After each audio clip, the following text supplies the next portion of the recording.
We got up before dawn just to bring you Top of the morning from beautiful downtown Baltimore.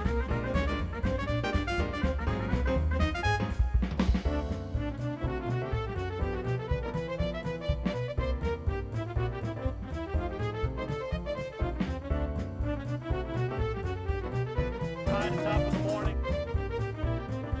Top of the morning to all of you. Hi, top of the morning.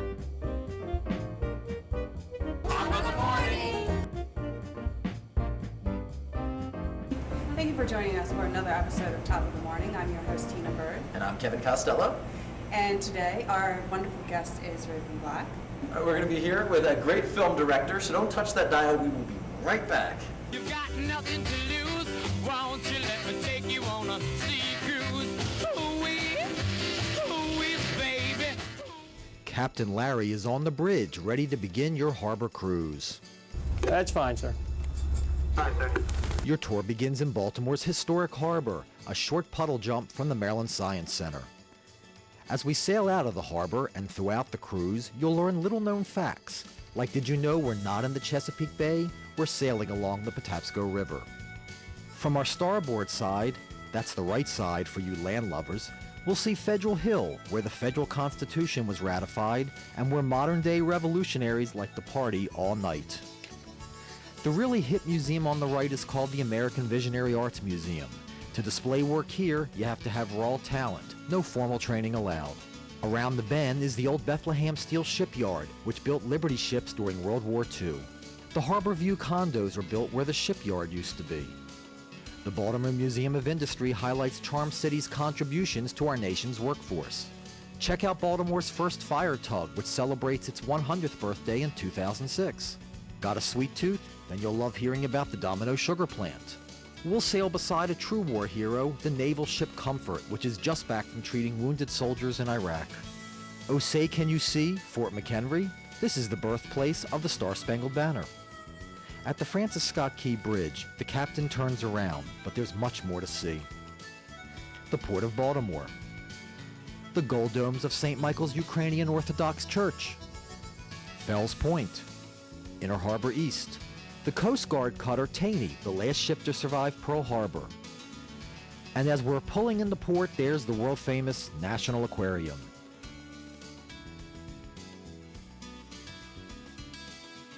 So be my guest. Welcome back to Top of the Morning. I'm Tina Bird. And I'm Kevin Costello. Our guest today is Raven Black, who has quite an impressive resume. He's worked for BBC London, for MTV. He's traveled the world, been to Yugoslavia, even been married to a runway model.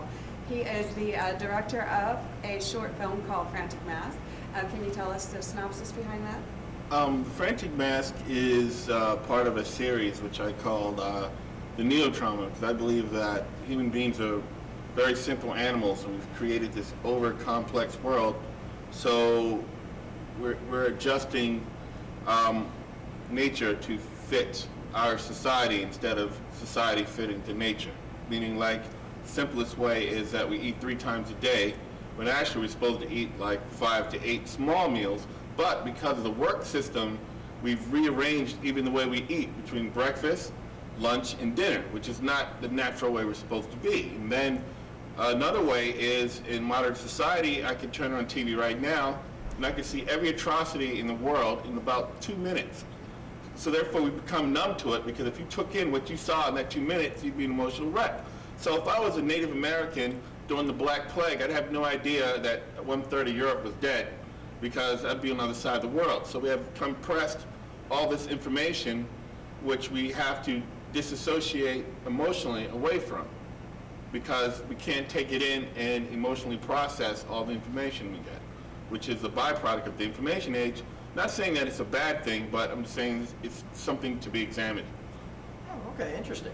And how has it been filming that film, here in the Baltimore area? I'm born and raised in Baltimore. As you mentioned, I've traveled a lot, but it's an interesting place. For me, it was hard, but it ended up making things easier, because basically I would talk to people and say, yeah, let's go make a movie, and then nobody would show up. So I had to learn how to shoot, how to light, how to edit, how to do everything, And I was really mad. I was like, oh, I gotta do this now. But now I'm glad, because if I go to a job, they say, okay, what can you do? And I say, what do you need? Because I've learned every part, except I don't know how to do costumes. I can't sew.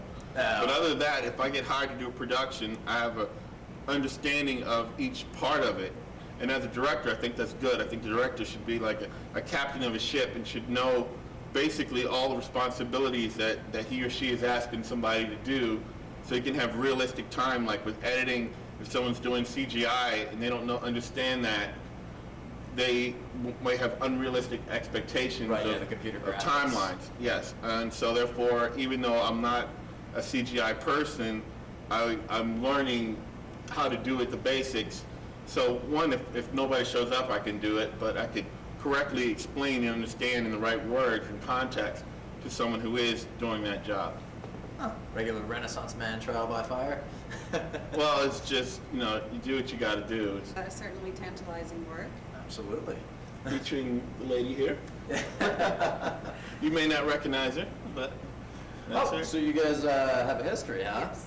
All right. Yes. Well, let's hear a little bit of the good stuff from that. Come on. I met Tina at a screening at Creative Alliance, which is a really good space in Baltimore for filmmakers. If you want to show something and recruit people, if you don't have a lot of money, they have once a month a screening where you can just go in and show what you got going, and it's a good place to network. And I've met some other fine filmmakers, and it was a place where I had the idea with several local filmmakers that we've already started to create like almost a horror movement with underground films here, and I'm friends with 4 or 5 directors, and we help each other out. Somebody's like one of them is Jason Cook, and he's a really fine special effects guy, and I'll shoot something for him and he'll do some gunshots for me.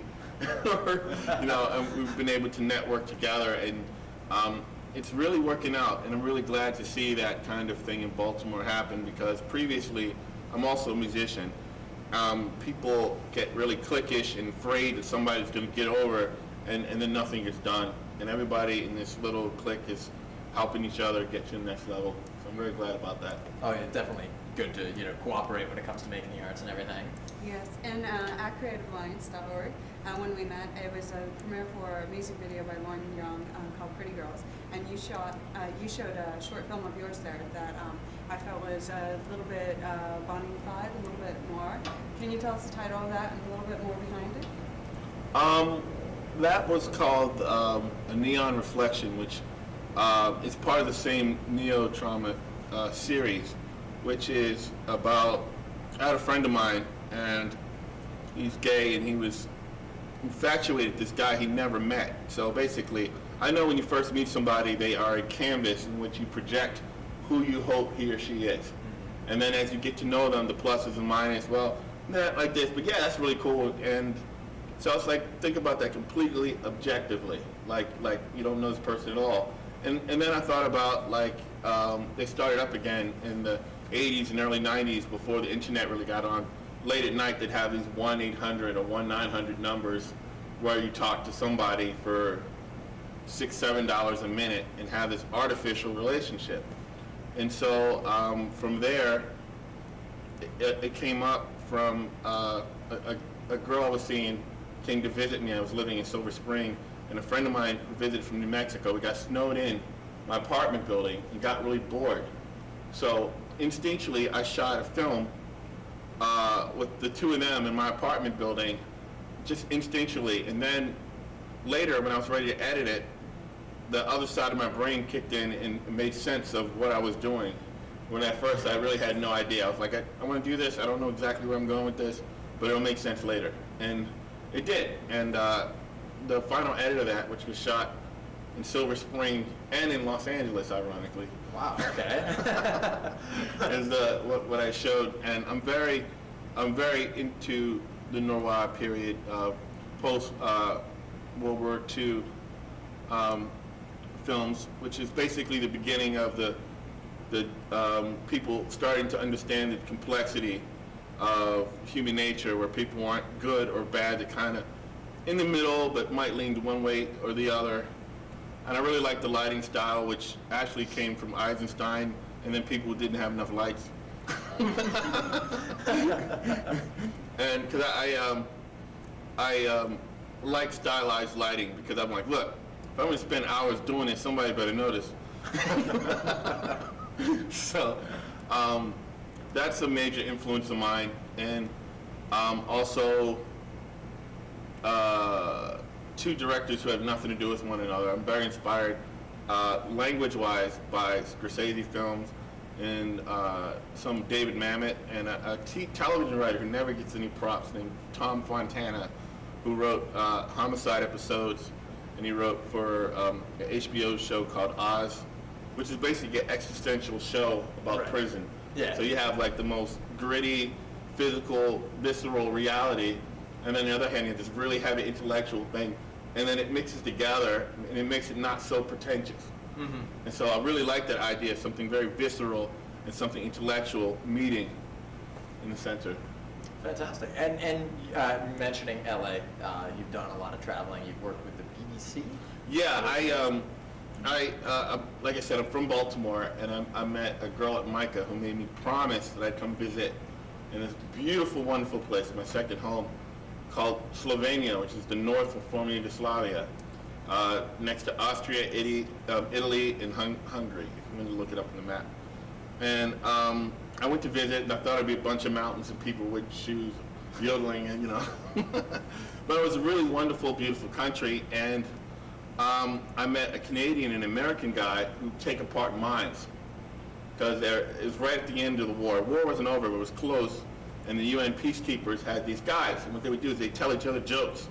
They'd calm their nerves by taking mines apart, and they wanted somebody else there because they could speak English, because jokes do not translate. It doesn't work unless you know a language very well. It doesn't work. Right. So they invited me along just so they could have somebody else to tell jokes to in English.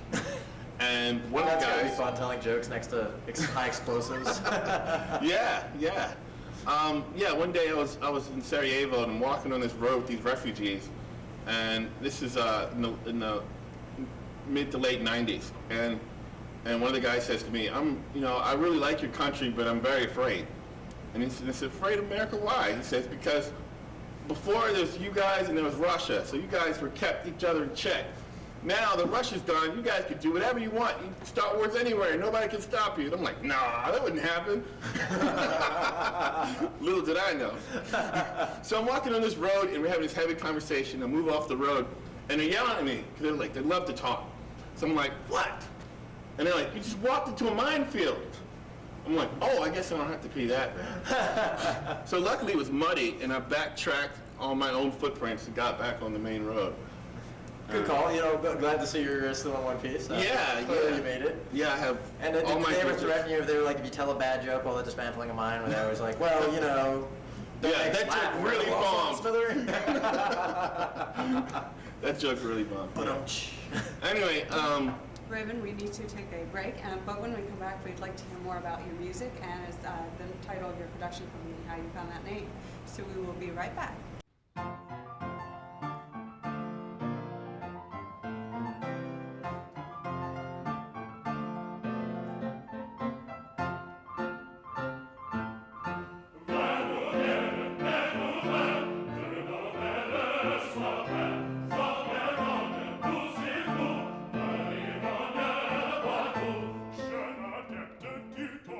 Non accepte que non, que ta gloire tes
Welcome back to Top of the Morning. I'm your host, Tina Bird, I'm Kevin Costello.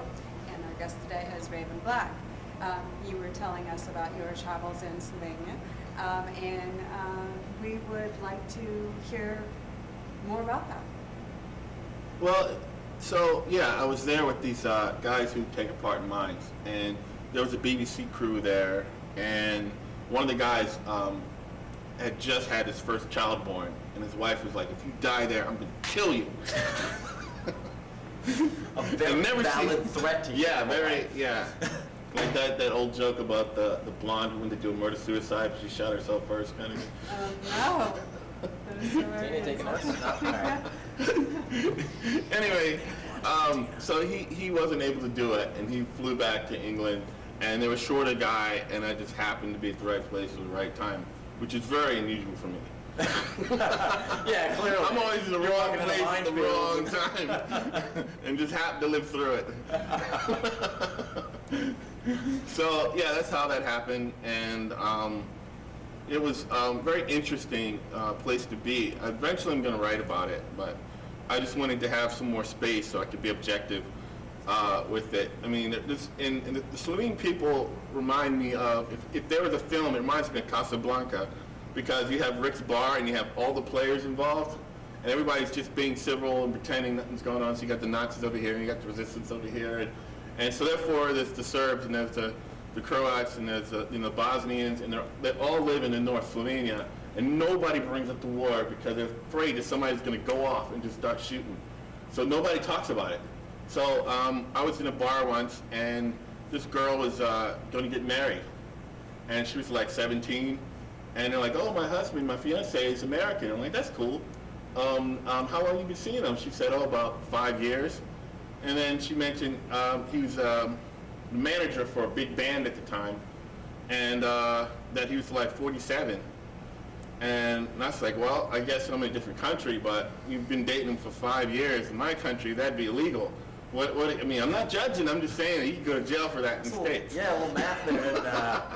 Let's not name names. So I asked her, "Well, I'm not judging anything, but what do your parents think of that?" She goes, "Oh, we were home one day, and the Serbs kicked in the door, and they started shooting guns, and I ran away.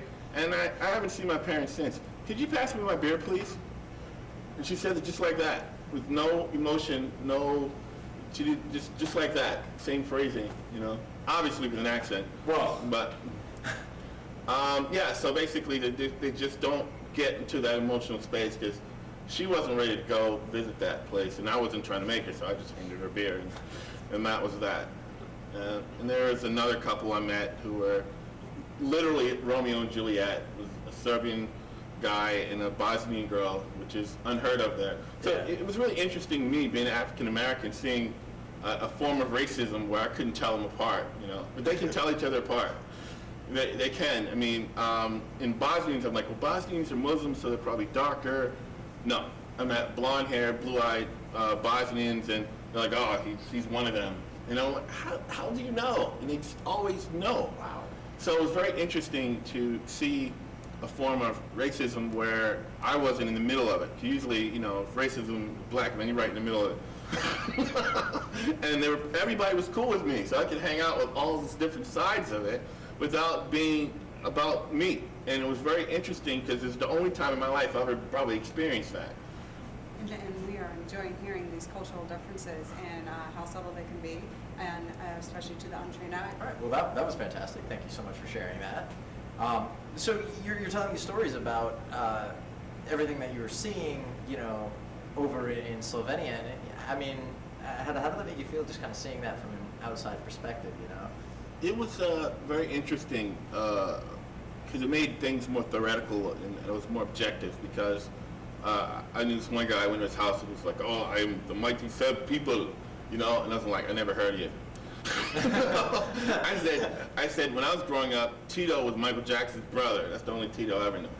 Tito was the leader of Yugoslavia, but I didn't know that. The only Tito I knew was Michael Jackson's brother, so I made a joke about that. And so, Did it? oh no, of course they didn't get it. Okay. This brings to mind the fact that you are also a musician. Can you tell us what genre your music is, and tell us the name of the band? My band is called Legion Lost, and we're a rock band. We call it ADD rock because we have a very short attention span and we have a varied interest. You could hear anything from, like in rehearsal, you might hear jamming on Miles Davis or David Bowie. I mean, it just depends on where we're at that particular time. So we're not stuck in any type of strict medium. So it might be dub, it might be hard, it might be just whatever fits the song itself. You know, music is like, okay, here's the words.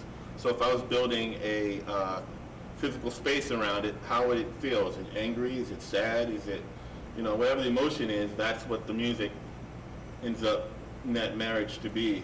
And I have varied interest of all kinds of stuff. So, and luckily my songwriting partner in the band is the same way. So we just challenge each other to go someplace that we haven't been before. Wow, okay. And our personalities tied in together, so it's not too random. Fantastic. We're going to go to break in just a short second.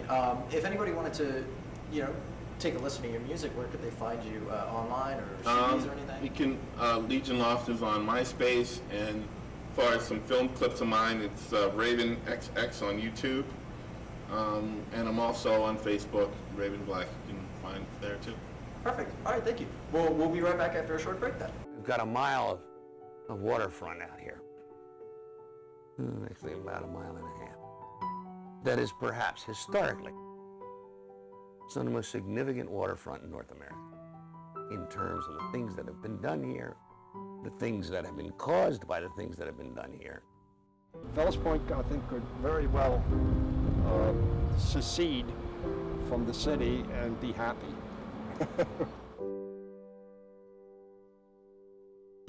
Welcome back to Top of the Morning. I'm your host, Tina Bird. And I'm Kevin Costello.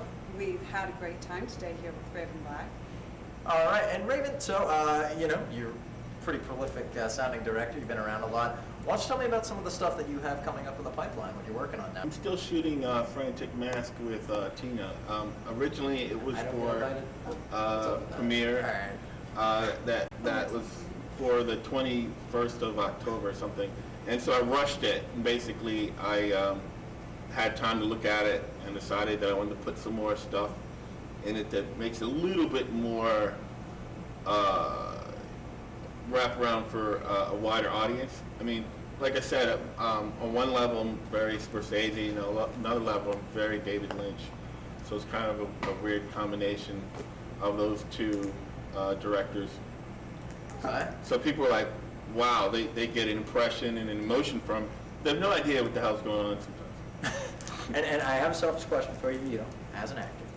If anybody was looking to work with you, where do you usually put up your casting notices? How do you get involved with your films and your production company? Of late, basically it's just been I run into people who are actors, or like I said, as a little crew of directors I'm working with, and we give recommendations to, you know, different actors and people, like, who's good that you work with, you know, and like I've recommended Tina before to work with her. Now with your music, I understand that you tend to take a more metal bent and have a lot of gothic imagery and influence in that way. Are there any particular artists that are your heaviest influences? I know you mentioned David Bowie before. Like I said before, it just depends on the day. Like in my car, you could hear Nine Inch Nails or Frank Sinatra or Al Green, depending on what my mood is that day. Marilyn Manson? Sometimes Marilyn Manson too, yes. Just depends on where I'm at that particular time. And my music is the same way, and I think my films are that way too. I plan on being like Picasso, where I have a blue period, where I do everything like that, and then throw it away, and then do something completely, my own cubism period, and then throw it away. So I would change styles once I figured I've gotten all I can get from that particular way of doing something, and then pick another movement. So is that where the heavy metal comes from? Because I'll be honest with you, like when I think like heavy metal rocker, like I don't picture you as the first thing, you know what I mean? I know that. Imagine that. Yeah, it's been, it's always been interesting because of that, because, you know, being a kid in the 80s and Spike Lee's like the first black director, and John Woo's the first Chinese director to join the Directors Guild in the 90s. Well, that's it for today. We'll see you next time. Absolutely. And Raymond, do you have any closing thoughts before we close out the show today? Well, basically, if anybody's interested in doing anything arts, you should just do it and make it happen. And don't get too caught up in any kind of dogma of I can't do this because I that and the other. Just make it happen. All right. I never try anything, I just do it. Well, thank you so much for joining us, Raven Black. Thank you very much. And we hope that you will come back and be a guest for us again. Absolutely. Enjoy your day, Baltimore, and we hope to see you next time on Top of the Morning. News, won't you let me take you on a sea cruise? Ooh-wee, baby. The Prince Charming is our third vessel in our fleet of 3 boats. He is our smallest vessel and holds comfortably between 75 and 125 guests. The boat is perfectly suited for field trips, small group events, weddings, corporate charters, and other events of that size. Let's step aboard. You'll see that the Prince boasts a beautiful wooden bar that wraps around the first deck. It is a centerpiece of this space. Also, is a seating area for 40 guests. This is where half of your guests will be able to sit during your cruise. The stern of the Prince Charming can accommodate an additional 40 to 50 guests. This is a beautiful place to enjoy your dinner and just look out the windows and watch the world go by. The top deck of the Prince Charming is everyone's favorite. The open air view is magnificent and the cool breeze is something everyone looks forward to. This is the perfect space for a wedding ceremony, a video presentation, speaker, or the dance floor for the rest of your evening. The Prince Charming hosts 4 daily 1-hour cruise a day during our season, April through October. The boat is perfect for student groups, senior groups, and tourists from all over the world. If you're a group between 65 and 125, the Prince Charming is really the ideal place for you. So be my guest, you've got nothing to lose. Won't you let